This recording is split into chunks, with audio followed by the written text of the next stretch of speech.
Hello, target হয়নি? সবচেয়ে বেশি ক্ষতি নিজের,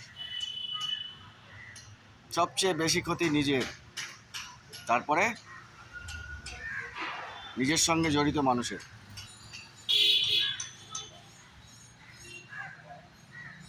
যাদেরকে সার্ভিস দিই তাদেরও ক্ষতি। ঠিক সার্ভিসটা ঠিক সময় দেওয়া যায় না। এইভাবে ভাবতে পারলে একটু পজিটিভ হওয়া যাবে। আরও বেশি করে দেখালে ভালো। টার্গেট হয়নি মানে আত্মীয় যে আত্মার সম্পর্ক যার সঙ্গে, তার ক্ষতি। বসেরও ক্ষতি, বিজনেসের ক্ষতি, বিজনেসের সঙ্গে জড়িত সবার ক্ষতি, যে বিজনেসে জড়িত তাদের ক্ষতি, পুরো সিস্টেমের ক্ষতি, সময়ের ক্ষতি, জীবনের ক্ষতি, নামের ক্ষতি, সব কিছুর প্রবলেম টার্গেট না হলে।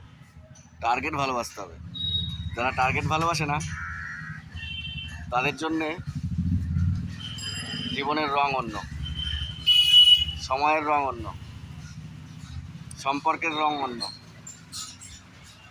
যারা টার্গেটের মধ্যে নেই তাদের জন্য তো টার্গেট নয়, টার্গেট হচ্ছে যারা জীবনের সঙ্গে জড়িত তাদের জন্য। তো তাদের জন্য এনজয় করো, তাদের জন্য টার্গেট করাটা দরকার।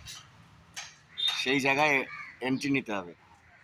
কোথায় কোথায় টার্গেট করলে জীবনটা সুন্দর হবে সেখানে এন্ট্রি নিতে হবে। এন্ট্রিটা খুব দরকার। রোজ টার্গেট দারুণ ব্যাপার, ভালো। টার্গেট তো করতেই হবে, টার্গেট করার জন্যই এত কিছু। এখন নতুন টার্গেট এসছে, ফলো করো, লাইক করো, শেয়ার করো, বেশি করে ভিডিও দেখো।